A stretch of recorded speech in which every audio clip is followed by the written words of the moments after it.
Hello everyone, how is it going? It's Vandiril here, and in today's video I'm gonna show you 7.5 things you probably don't know about League of Legends.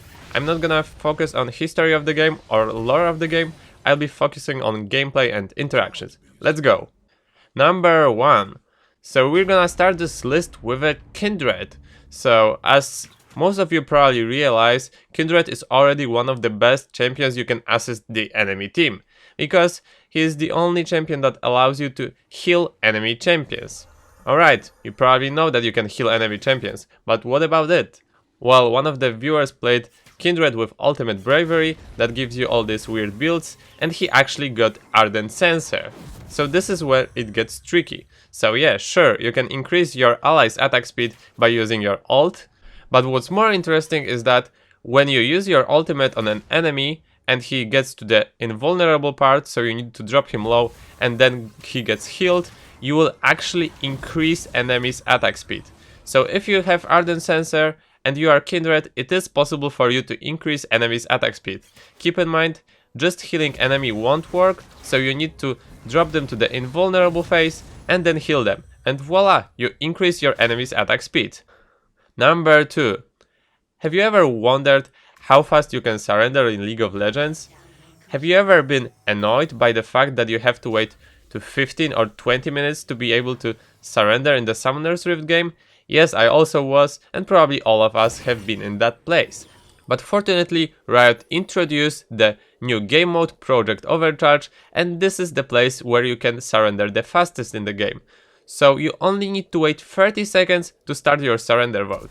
Yes, you can surrender after 30 seconds from the start of the game, and it is not a remake.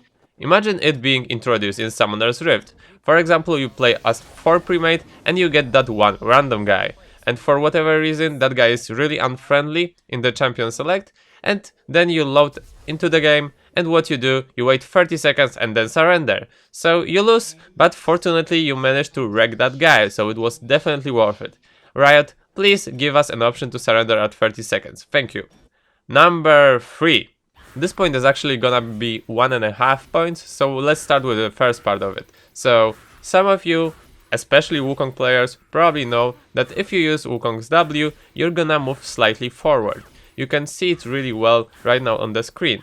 So I'm pretty sure you always wondered how long it will take for Wukong to go from base to base with 0 cooldown, and good news is that it only takes roughly 160 uses of your W to get from base to base. The only issue is that you can only move forward by using your W, so in order to use just W, you need to start from this point on the map, and you cannot start from Fountain, because you will just hit the Nexus and inhibs. So you have to start from this point, but if you do it like I do, you can only take 160 uses to get from base to base. Be sure to try it out in a normal game. Number 3.5. So the second, very similar interaction was actually discovered by one of the Redditors. So it seems that every time you use Zoey's R, you actually move forward by around 20 units. So it is possible for Zoey to move from base to base by using only your ultimate. And how long will it take? So I tried to cross the map as Zoey by using only ult, and it took me only roughly 28 minutes. It only took me somewhere between 900 and 1000 uses of Zoey's R to get from base to base. Definitely a good way of roaming when you play Zoey. Number 4.5. There are a lot of people that enjoy playing ARAM, but you are probably also frustrated by the fact that you cannot have a teleport spell there. Or can you? Well, fortunately, with Riot's introducing new champion recently, Zoey, you can actually teleport in ARAM map. Well, you have to be pretty lucky to be able to use your teleport, because you have to kill the minion that has a drop and you have to get a drop of teleport. But here is the proof that you can actually teleport in this game mode. Imagine how many plays you could make if you had a teleport on an ARAM map. Wouldn't that be just fantastic? Why just Zoey? Zoey is already so overpowered, why don't you just allow other champions to have teleport in ARAM as well? She can already put you to sleep better than your mom did when you were a child, so what's the problem? Number 5.5. Those of you that watch my videos regularly probably know that Nunu's W, Blood Boil, can increase attack speed of either ultimate, which is Daisy, or for example Annie's ultimate, which is Tibbers. So yes, you can increase attack speed of those two little monsters.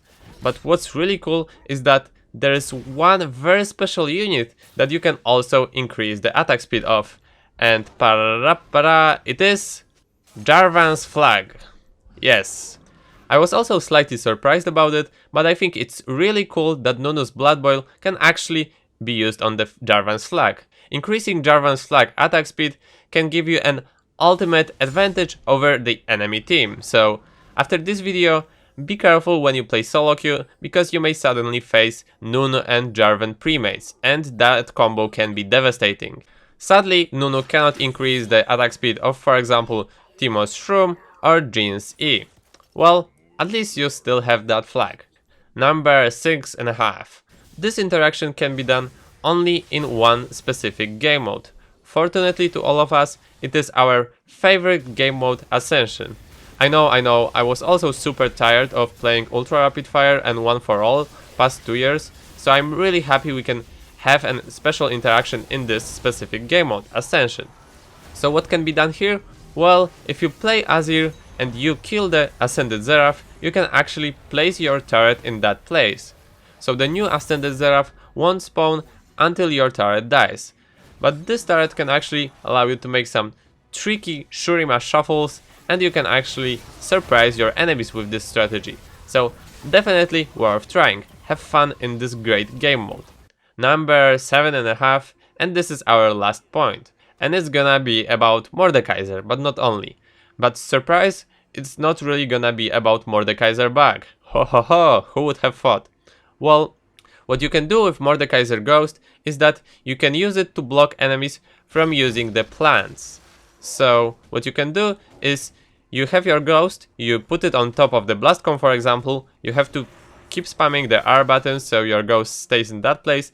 When you place your Ghost like that, it is pretty possible that enemy won't be able to use the Blast Cone, Honey Fruit or Vision Plant at all, even if they zoom in. Because if you end up, on the other hand, if you play versus Morde, who is trying to block the plant from you with his Ghost, what you can try to do is try to zoom in and somehow click on that plant. It can be difficult, it can be impossible, but hey, it's worth trying. Important note here is that you can also try it with, for example, Annie's Tibers or Ivern's Daisy. Annie's Tibers actually also works pretty good here. Ivern's Daisy is slightly worse, but it's also worth trying.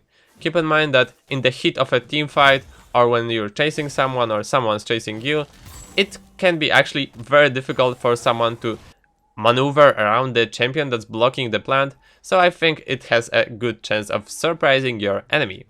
So yeah, this thing will conclude the episode.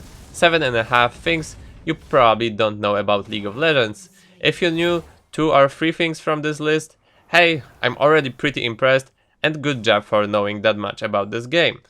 Hope you guys enjoyed this little video. If you would like me to do more episodes of this somewhere in the future, if I somehow gather more footage, then let me know in comments. I'll do my best to make another episode if you would like me to. Thank you a lot for watching, guys, take care and have a great day.